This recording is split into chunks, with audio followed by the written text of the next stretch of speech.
EMRS अध्यापक भर्ती TGT और PGT के लिए आज हमारा 7वां प्रैक्टिस सेट होगा।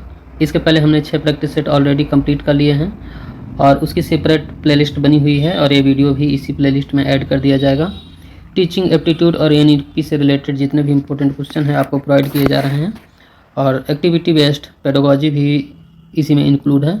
और आज का हमारा 7वां प्रैक्टिस सेट है जिसे हम लोग कंप्लीट करेंगे। तो आज का हम लोग इस सेट को बिना देरी के प्रारंभ करते हैं।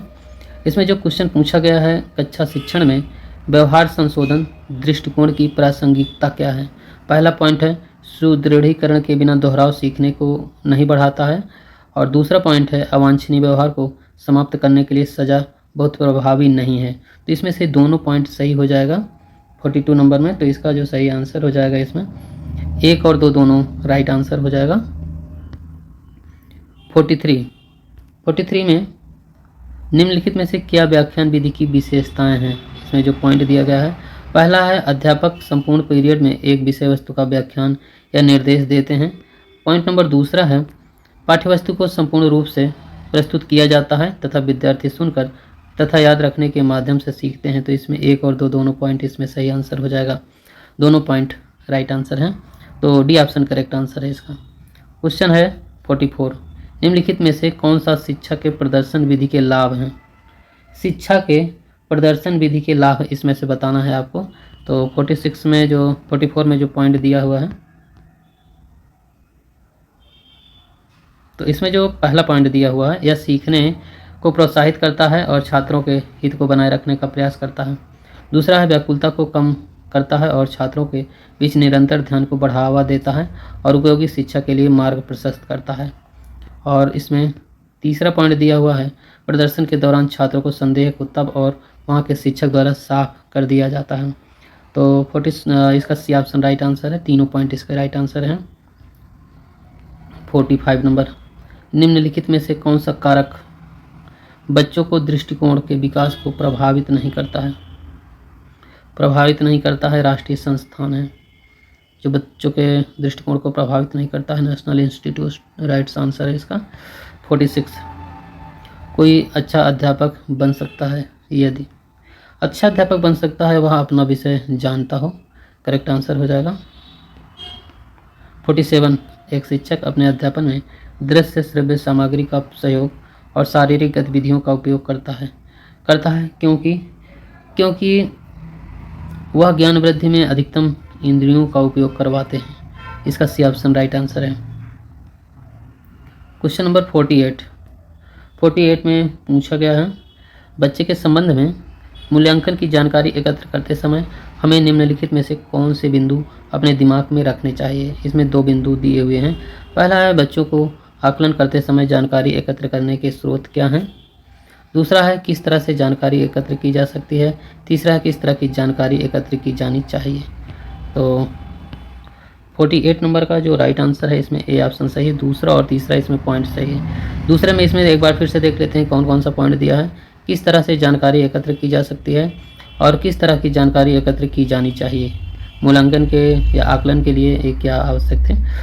तो 49 नंबर का अब हम लोग देखते हैं क्वेश्चन।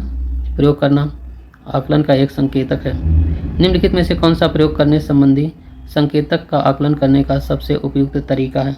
सबसे उपयुक्त तरीका है हस्तपरक गतिविधि। इसका करेक्ट आंसर है। 50वां नंबर है एक मानक परीक्षण विधि में निम्नलिखित गुण आवश्यक होने चाहिए। 50वें नंबर का करेक्ट आंसर हो जाएगा इसमें वैधता, विश्वसनीयता और व्यवहार्यता। इसका राइट आंसर हो जाएगा। तो डी ऑप्शन इसका करेक्ट आंसर है। 50वें में अधिगम सामाजिक सांस्कृतिक सिद्धांत की व्याख्या करता है। अधिगम व्यक्तियों के बीच सामाजिक अंतःक्रियाओं के दौरान होता है। तो इसका जो राइट आंसर हो जाएगा इसमें वाइगोत्स्की, इसका राइट आंसर हो जाएगा। करेक्ट आंसर है डी ऑप्शन है। क्वेश्चन नंबर 52, ब्लूम वर्गीकी संज्ञानात्मक क्षेत्र में निम्नलिखित में से कौन संचार को उसके घटक को भागों में विभाजित करके उनके बीच संबंधों को प्रकट कर सकता है। 52 का राइट आंसर हो जाएगा इसमें विश्लेषण राइट आंसर है। क्वेश्चन है 53, निम्नलिखित में से किस स्तर पर निर्णय केवल व्यक्ति को अपनी आवश्यकताओं धारणाओं पर आधारित होता है। तो 53 का करेक्ट आंसर इसमें पारंपरिक स्तर, राइट आंसर। क्वेश्चन है, वन का दौरा करने से बालक में निम्नलिखित में से क्या विकास होगा। अगर बालकों को वन का दौरा करवाया जाता है तो क्या विकास होंगे, आपको बताना है इसमें 54 नंबर में। तो इसमें होगा आत्मनिरीक्षण होगा, आत्मनिरीक्षण करने की क्षमता होगी, सेल्फ एक्सप्लोरिंग कैपेसिटी। 55, किशोरावस्था में बालक बालिकाएं विद्यालय में किसकी अपेक्षा रखते हैं। बालक बालिकाएं अपेक्षा रखते हैं इसमें भावनात्मक सहयोग का, इमोशनल सपोर्ट। 56, काम को संपूर्ण दैनिक दिनचर्या में शामिल करने से किस प्रकार के बच्चों को हर परिस्थिति में मदद मिलती है। पॉइंट दिया गया है इसमें। पहला पॉइंट इसमें दिया हुआ है, बच्चे ऐसे कौशल सीख सकते हैं जो उन्हें गुणवत्ता जीवन जीने में सक्षम बनाते हैं। पहला पॉइंट सही है। दूसरा है, बच्चों को काम के साथ साथ अपनी उच्च शिक्षा पूरी करने का अवसर मिलता है। तो इसमें तीनों पॉइंट इसका सही आंसर हो जाएगा इसमें। और एक पॉइंट इसमें, हाँ, हमने पहला पॉइंट छोड़ दिया था इसमें, बच्चों को सामुदायिक संसाधनों का अर्थपूर्ण ज्ञान होता है। तो पहला, दूसरा और तीसरा तीनों पॉइंट सही आंसर है, 1 2 3, यानी बी ऑप्शन राइट आंसर है। 57 नंबर क्वेश्चन है इसमें, स्वतंत्रता के आंतरिक स्वरूप को देखकर सही प्रकार का शिक्षक किस प्रकार के प्रत्येक विद्यार्थी की सहायता करता है। पहला है, अपने स्वयं के अनुमानित मूल्यों और अभिरूपणों को अवलोकन करना और समझना, उसके बारे में और उसकी अपनी इच्छाओं के बारे में अनुकूल प्रभावों से अवगत कराना हो जाएगा। तो 57 नंबर का जो राइट आंसर है इसमें बी ऑप्शन सही है, 1 और 2 दोनों राइट आंसर है। इसमें दोनों पॉइंट सही आंसर है, बी ऑप्शन करेक्ट आंसर है। क्वेश्चन है 58, निम्नलिखित में से कौन सा प्रभावी शिक्षण में प्रमुख व्यवहार है। 58 का करेक्ट आंसर हो जाएगा इसमें निर्देशात्मक भिन्नता, करेक्ट आंसर है। 59 नंबर है इसमें क्वेश्चन, एक शिक्षक के रूप में संवेगात्मक सामाजिक रूप से प्रभावी करने वाले बच्चों में स्वस्थ आदतों का निर्माण है। बी ऑप्शन इसमें है, सकारात्मक आत्म सम्मान, प्रभावी संचार के महत्व को सिखाकर, जनरल में अपने विचार दिखाकर। 60वां नंबर है, 60वें नंबर में निम्नलिखित में से खेल प्ले विधि में अध्यापक की भूमिका नहीं होती है, क्या नहीं होती है, आपको इसमें बताना था। तो इसमें सी ऑप्शन राइट आंसर है। सी ऑप्शन में है अधिगम, क्रियाकलापों को सरल से जटिल की ओर व्यवस्थित करना। 61 नंबर क्वेश्चन है, इसमें क्वेश्चन है, निम्नलिखित में से क्या समूह अधिगम की विशेषता नहीं है। तो 61 का इसमें डी ऑप्शन राइट आंसर है। एक विद्यार्थी अपनी गति से दिया गया काम असाइनमेंट करते हैं। 62, अधिगम में विद्यालय के प्रधान अध्यापक की व्यवहारवादी विधि किस रूप में प्रयुक्त हो सकती है। तो 62 का राइट आंसर है इसमें आत्म परिचय हो जाएगा, सेल्फ एक्सप्लोरेशन है। 63, निगमनात्मक उपागम है, क्या है निगमनात्मक उपागम। 63 का राइट आंसर है इसमें शिक्षक केंद्रित हो जाएगा। 64 नंबर है, शिक्षण की प्रदर्शन पद्धति में शामिल दिए गए चरणों को सही क्रम में व्यवस्थित करें तथा सही संयोजन का चयन करना है इसमें। तो इसमें जो करेक्ट आंसर हो जाएगा इसमें ए ऑप्शन इसका करेक्ट आंसर है।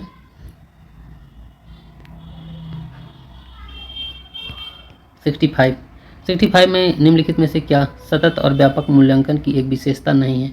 बहुत ही ये क्वेश्चन इंपॉर्टेंट क्वेश्चन है, 65 नंबर को ध्यान में रखिएगा। तो इसमें जो सी ऑप्शन राइट आंसर है इसमें सी ऑप्शन का जो पॉइंट है, शैक्षिक क्षेत्रों का आकलन केवल विश्वसनीय निर्णयों पर पहुंचने के लिए औपचारिक रूप से किया जाता है।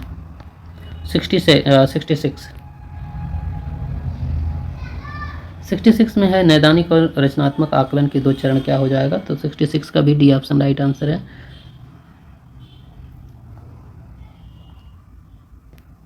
67 नंबर है, निम्नलिखित में से क्या संप्राप्ति परीक्षण कार्य नहीं है। 67 का इसमें डी ऑप्शन करेक्ट आंसर है। डी में है, भावी सफलता स्तरों की भविष्यवाणी करता है। 68 नंबर क्वेश्चन है, इसमें पूछा गया है सही कथन का पहचान करना है। तो इसमें सी ऑप्शन है जो इसमें सही कथन है। सी ऑप्शन में दिया है, रचनात्मक आकलन छात्रों की आवश्यकताओं की पहचान करता है ताकि वे स्वयं आकलन कर सकें और यह समझ सकें कि किस प्रकार सुधार करना है। 69 नंबर में अधिगम प्रक्रिया में निम्नांकित में से किस प्रकार के मूल्यांकन से बल की दुर्बलता दूर होती है। 69 का सही आंसर है इसमें नैदानिक मूल्यांकन का राइट आंसर है। 70 नंबर में प्राथमिक स्कूल के स्तर पर छात्रों की गणित में श्रेष्ठ निष्पादन सुनिश्चित करने हेतु निम्न में से कौन सी मूल्यांकन विधि सबसे अधिक सहायक होगी। इसका जो सही आंसर हो जाएगा 70वें का राइट आंसर है सी ऑप्शन, मौखिक और व्यवहारिक परीक्षण। दोस्तों सबसे इम्पोर्टेंट पॉइंट, अब हम लोग 30 क्वेश्चन आपको प्रोवाइड करेंगे। Domain knowledge, experimental activity, pedagogy और एनईपी से रिलेटेड जो एक क्वेश्चन है, सारे क्वेश्चन आपको प्रोवाइड किए जाएंगे। पहला 71 नंबर क्वेश्चन है, इसमें पूछा गया है निम्नलिखित में से कौन सा कथन भाषा के संबंध में गलत है। गलत कथन आपको सेलेक्ट करना है। पहला है वक्ताओं के बिना कोई भाषा नहीं है, तो ये ऐसी बात नहीं है, वक्ताओं के बिना भी भाषा होती है, तो क्योंकि इसमें हमें सेलेक्ट करना है गलत प्रश्न। दूसरा पॉइंट इसमें दिया है भाषा केवल संचार का एक साधन है, संचार के अलावा भी कई साधन हैं, किसी भी वक्ता की मदद के बिना शब्दकोश तैयार किया जा सकता है। तो 71 का राइट आंसर है इसमें बी ऑप्शन, दूसरा और तीसरा पॉइंट राइट आंसर है। 73 नंबर में अनुक्रमण पढ़ने की किस गतिविधि में आता है। 72 का राइट आंसर है इसमें सुनना और पढ़ना, इसका करेक्ट आंसर हो जाएगा। क्वेश्चन नंबर 73, नई शब्दावली को पेश करने के लिए निम्नलिखित में से किस तकनीकी का उपयोग किया जा सकता है। और 73 का राइट आंसर है इसमें केवल पहला पॉइंट है संदर्भ से अनुपात लगाना, करेक्ट आंसर हो जाएगा। क्वेश्चन 74 नंबर है सूत्र भाषा में क्या होता है। सूत्र भाषा में इसमें भी 2 पॉइंट दिए हुए हैं, तो इसमें हो जाएगा सरल अभिवादन दिनचर्या, करेक्ट आंसर हो जाएगा। 1 और 2 दोनों राइट आंसर हैं। नंबर 75 है निम्न में से किस अवसर पर बच्चों की पहली भाषा का उपयोग करने का निर्णय लिया जा सकता है।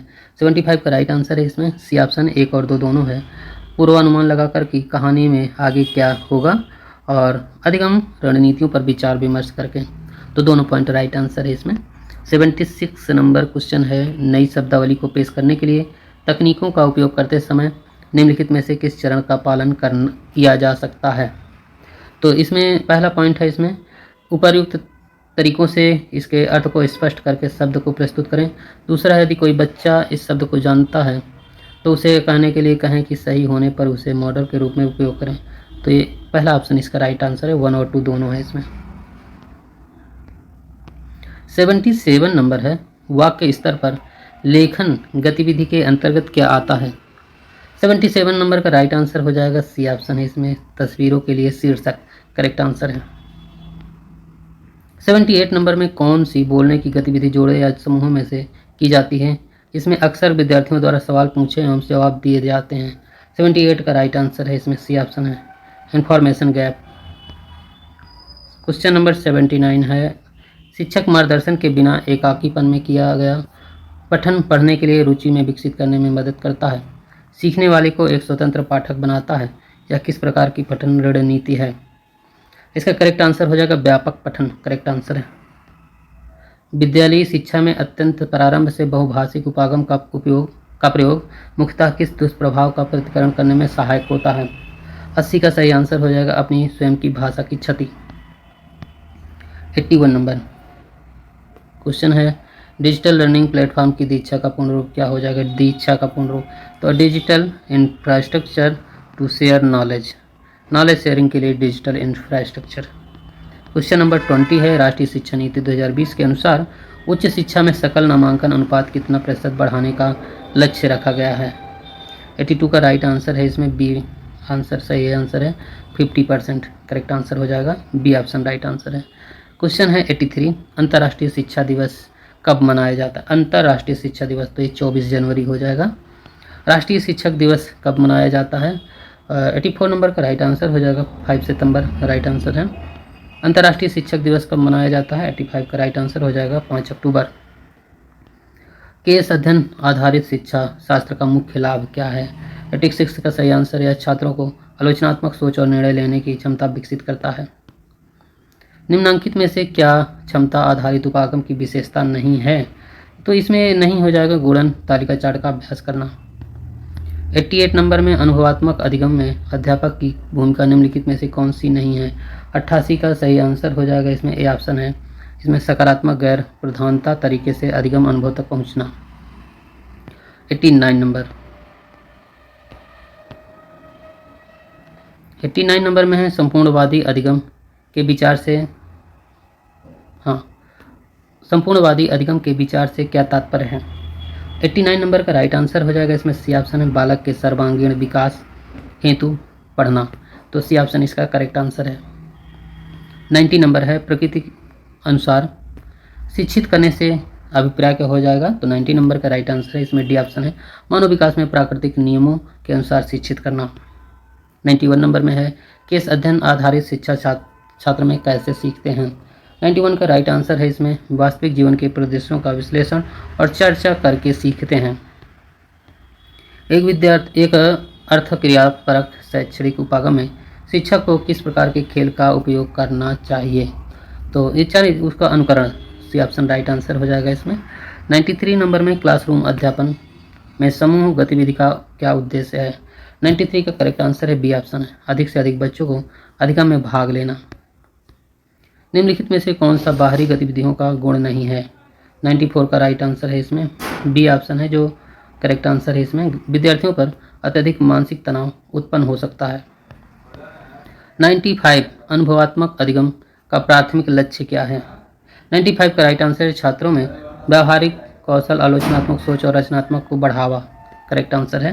क्वेश्चन है 96 निम्नांकित में से किसके स्थान पर राष्ट्रीय शिक्षा नीति 2020 आई है। तो NEP 1986 राइट आंसर हो जाएगा।